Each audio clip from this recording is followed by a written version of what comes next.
Hello again, it's Gordon again, and today I'd like to continue with our discussion of the different way Heidegger understands the being in that Dasein has with respect to the world, and the being in which a present at hand object has with another present at hand object. So, if you'll recall, we have this container here, and we have, in this case, I've gotten poorer, so it's a penny. And so, the penny is in the container. That's a truth. If the penny is outside of the container, the world is a different place. But nevertheless, there's a fairly clear sense in which whether or not the penny is in the container or out of the container makes no difference to the nature of the penny or the nature of the container. And so, if I may introduce a little bit of technical terminology, we can call the relation between the container and the penny an external relation. It's external because while for sure the world is a different place when the penny is over here, where is it? Let's see. There it is. Okay. Penny's over here and the world is over here versus the penny being in the world. The relation between the container and the worm and the penny is not one that necessarily or intrinsically involves the nature of each item. So if I take the penny out, go my merry ways, the penny is going to have a life of its own, and the container is going to be here and have its life of its own, and neither the two may mix, and that doesn't cause us some kind of quandary, right? We're like, whoa, how could the penny exist? Well, it's outside of the container, whereas it also exists inside of the container. There are actually a few philosophers for which that is an actual problem, but we'll skip over those. Not because I don't like them, but because it would be too much of an aside. So, Dasein, which remember, just means you or me, right? In what way is Dasein in the world? Well, in one way, Dasein is in the world, or I am in the world, I should say, as a human being, as this bodily organism. I am in the world in the same way as the penny is in the container, right? So I am in the world. I have a relation to the ceiling. I have a relation to my neighbor's house. I have a certain mass. I have certain other characteristics, which medical professionals might know better than I do even. But those characteristics are characteristics that I have when I'm thinking about myself as a mere being present to hand. In Heidegger, terminology, right? Not the kind of being which in our earlier example, the penny and the container had. Now,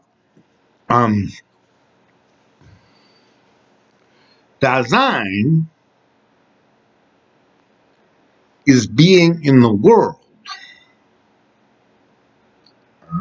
Again, putting it in the first person, which I think makes it much more perspicuous. I am in the world in a way that a penny is not in the cup. This physical organism definitely does have that relation to the spatial physical universe, but me, qua living human being in my concretely existing life, I'm not that. I'm in the world in a much more intimate, much more primordial way.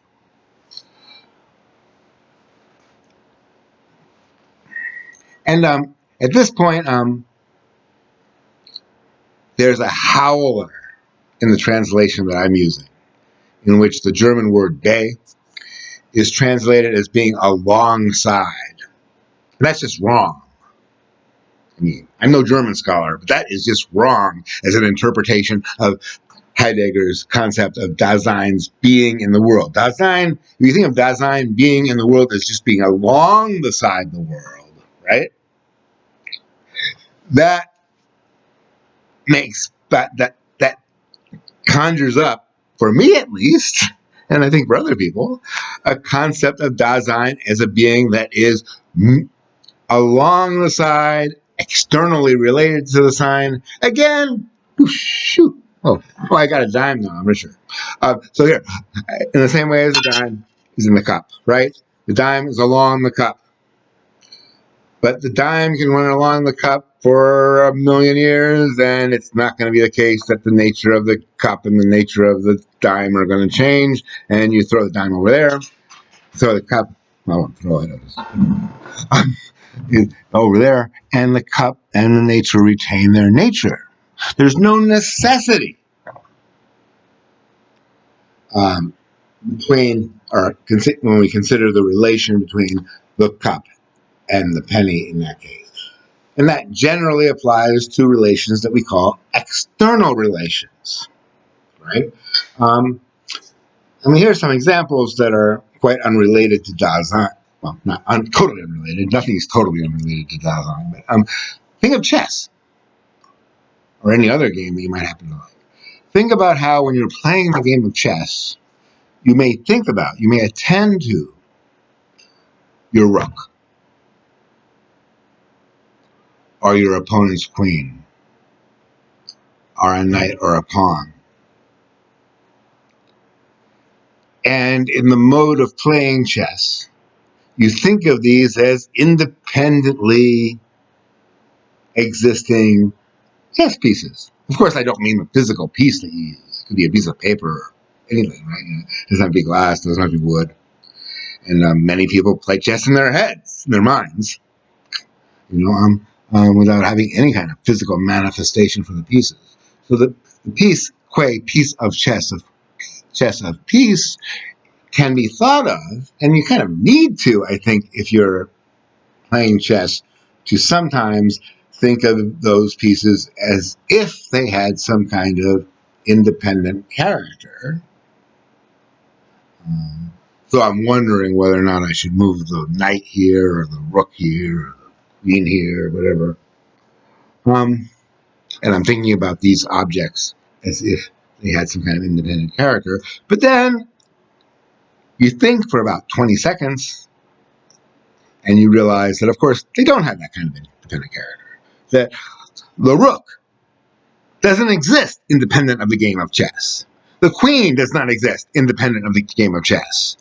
The knight does not exist independent of the game of chess. That they are all intermingled in this holistic enterprise, which is the beautiful, wonderful, and alas, mine not very good at, game of chess. Another example that I gave last time, I think, to distinguish Dasein from the relation that Dasein's being in the world from an external relation that Dasein would have to the physical spatial universe, is that when I am involved in something, when I am engaged in something, think about when you're in a conversation. That's the kind of being in that Heidegger is getting at, right? When you're engaged. And being Heidegger, he says, he gives the example of dwelling, right?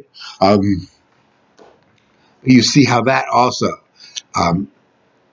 might one think that there is a special kind of connection between Dasein and the world that's not external. My being part of a community, my being in this particular household, not as a mere physical object, but as perhaps a family, or at least for me, a family of cats. That is a feature of me that cannot be reduced to, cannot be understood entirely in terms of the kind of external relations that the penny has with the cup, or that me as this physical human organism have to the physical spatial universe, or indeed to my home, right? I am contained within my home right now, making this lovely video, but That is a fact about me as an entity that is present at hand. It is not what Heidegger is getting at when he talks about Dasein as being in the world. The being in is the being in the world is a holistic phenomenon, as he tells us when he first starts talking about it, right?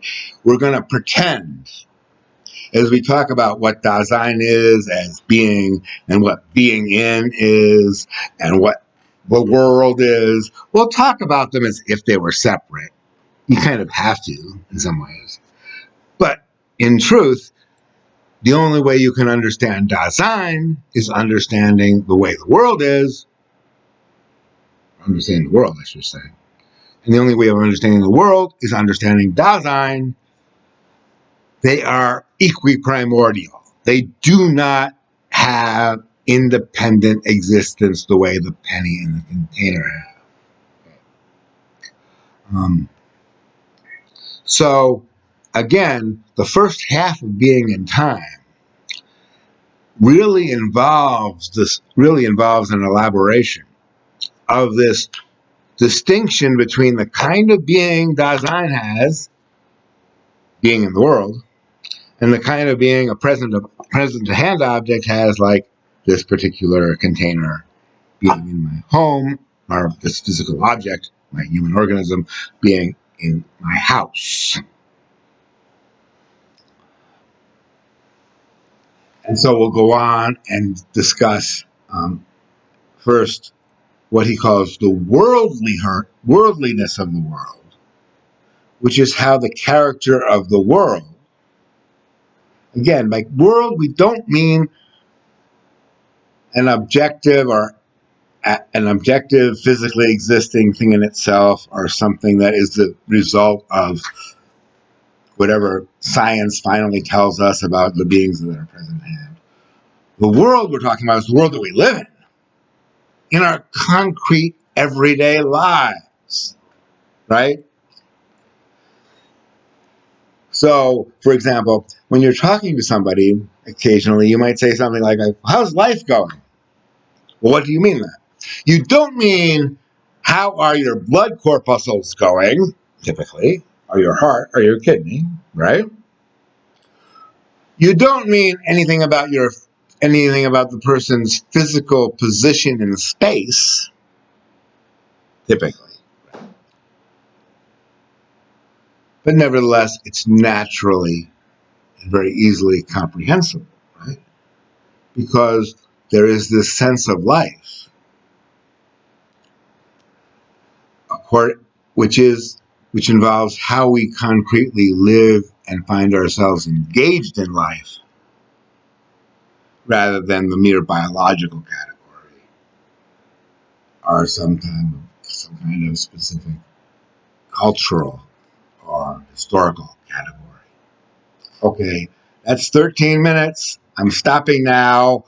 I promise next time we will get into the concrete, phenomenological investigation of the character of the world as worldlyhood, and how that character shows us how Dasein and the world are intimately, inextricably connected.